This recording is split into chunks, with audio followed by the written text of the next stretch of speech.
तो जी हाँ, स्वागत है आप सभी का मेरे चैनल पे। मेरे चैनल का नाम नॉलेज यूनिवर्सिटी। तो आज सबसे पहला पार्ट है हिंदी का, क्लास 10 का। सीबीएसई बोर्ड के हिसाब से, एचबीएसई बोर्ड के हिसाब से हर एक बोर्ड में ये काम आएगा। जिस पहला पार्ट है उसका नाम है नेताजी का चश्मा, और इसके जो लेखक हैं वो स्वयं प्रकाश जी थे। तो इसका जो पार्ट का है सारांश यानी कि समरी, उसको मैं इस वीडियो में कवर करूँगा। अगर आप लास्ट मिनट पे इसका रिवीजन कर रहे हैं तो इससे आप इस वीडियो को देख के जा सकते हैं, इससे आपको बहुत ज़्यादा हेल्प मिलेगी। तो चलिए स्टार्ट करते हैं। एक कंपनी में कार्यरत एक साहब अक्सर अपनी कंपनी के काम से बाहर जाते थे। हवलदार साहब एक कस्बे से होकर गुजरते थे और वह कस्बा बहुत ही छोटा था। कहने भर के लिए बाजार और पक्के मकान थे। लड़कों और लड़कियों का अलग अलग स्कूल था। मुख्य बाजार के मुख्य चौराहे पर नेताजी की मूर्ति थी।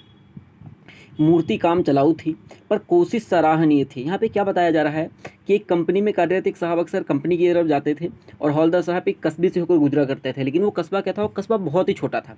कहने भर के लिए वहाँ पे बाजार थे, पक्के मकान थे, मतलब ज़्यादा पक्के मकान नहीं थे, छोटी मोटी दुकानें थी, और लड़कों लड़कियों का अलग स्कूल था।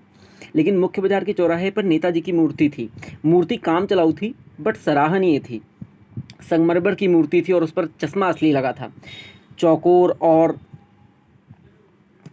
चौड़ा सा काला रंग का चश्मा। फिर एक बार गुजरते हुए देखा तो पतले तार का गोल चश्मा था, यानी कि जब भी कोई जाता था तो चश्मा बदला हुआ दिखता था। जैसे पहले दिन क्या था, चौकोर और चौड़े सा काला रंग का चश्मा, एक बार गुजरते हुए देखा तो पतले तार का चश्मा। जब भी हौलदार साहब उस कस्बे से गुजरे तो मुख्य चौराहे पर रुककर पान जरूर खाते, यानी कि पान खाते थे, और नेताजी की मूर्ति पर बदले चश्मे को देखते थे। एक बार पान वाले से पूछा कि ऐसा क्यों होता है, तो पान वाले ने बताया कि ऐसा कैप्टन चश्मे वाला करता है, यानी कि एक व्यक्ति कोई कैप्टन चश्मे वाला नाम का है। जब भी कोई ग्राहक आता और उसे वही चश्मा चाहिए तो मूर्ति से निकाल कर बेच देता है और उसकी जगह दूसरा फ्रेम लगा देता है। यहाँ पे ये क्या बता रहा है, उस पान जो हौलदार साहब है जो पान खाते हैं, कि एक चश्मे वाला है जो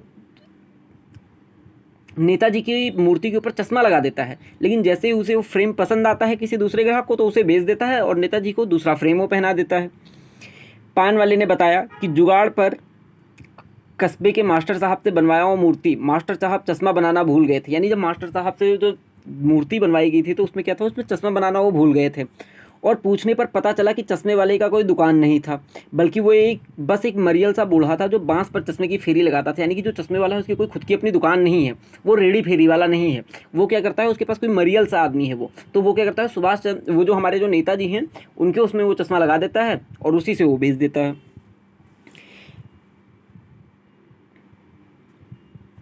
उसके बाद अगर हम बात करें, जिस मजाक से पान वाले ने उसके बारे में बताया, हौलदार साहब को अच्छा ना लगा और उन्होंने फैसला किया 2 साल तक साहब वहाँ से गुजरते रहे और नेताजी के बदले चश्मे को देखते रहे।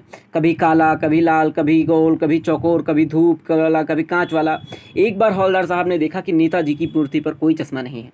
पान वाले ने उदास होकर नम आंखों से बताया कि कैप्टन मर गया। वो पहले ही समझ चुके थे कि वह चश्मे वाला एक फौजी था। वो जो चश्मे वाला था वो एक फौजी था और नेताजी को उनके चश्मे के बगैर देखकर आहत हो जाता होगा। अपने जी चश्मों में से एक चश्मा उन्हें पहना देता और जब भी कोई ग्राहक उसकी मांग करते तो वह वो नेताजी से माफ़ी मांग कर ले जाता और उसकी जगह दूसरा सबसे बढ़िया चश्मा उन्हें पहना जाता।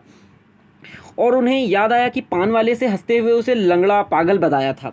उसके मरने के बाद उनके दिल पर चोट कर गई और उन्होंने फिर कभी वहाँ से गुजरते वक्त न रुकने का फैसला किया। यानी कि जो हवलदार साहब थे जो वहाँ पर रुक कर चौराहे पे जो पान खाया करते थे, जब वहाँ से वो चश्मे वाले की मृत्यु का उनको पता चला तो उन्होंने वहाँ न रुकने का फैसला लिया। पर हर बार नज़र नेताजी की मूर्ति पर ज़रूर पड़ जाती थी। एक बार वो ये देख कर दंग रह गए कि नेताजी की मूर्ति पर चश्मा चढ़ा है। जाकर ध्यान से देखा तो बच्चों द्वारा बनाया एक चश्मा उनकी आंखों पर चढ़ा था। इस कहानी से आप बात बताने की कोशिश की गई है कि हम देश के लिए कुर्बानी देने वाले जवानों की कोई इज्जत नहीं करते, उनके भावनाओं की खिल्ली उड़ा देते हैं, और ना ही हमारे स्वतंत्रता के लिए जान लगाने वाले महान लोगों की इज्जत करते हैं। पर बच्चों ने कैप्टन की भावनाओं को समझा और नेताजी की आंखों को सुना ना होने दिया। इस कहानी में केवल इतना बताया गया है कि जैसे जो नेताजी थे वो कैसे हमारी देश की आज़ादी में उन्होंने किस प्रकार योगदान किया, लेकिन आज भी कई सारे लोग होते हैं जो उनकी रिस्पेक्ट नहीं करते, उनका इज्जत नहीं करते, उनको आदर सम्मान नहीं देते। लेकिन इस कहानी के माध्यम से हमें बताया गया कि हमें उनका आदर सम्मान करना चाहिए। कि जिस तरह चश्मे वाले ने, देखिए कैसे वो डेली चश्मा जाके प्रतिदिन बदलता था, क्योंकि नेताजी क्या थे, वो चश्मा लगा के रखते थे हमेशा। लेकिन जब वो चश्मे वाला जब वो मर गया, जब उसकी मृत्यु हो गई, उसके पश्चात बच्चों ने भी जाके अपना प्रेम दर्शाया नेताजी के प्रति। ठीक है, तो इस कहानी से हमें यही सीख मिलती है।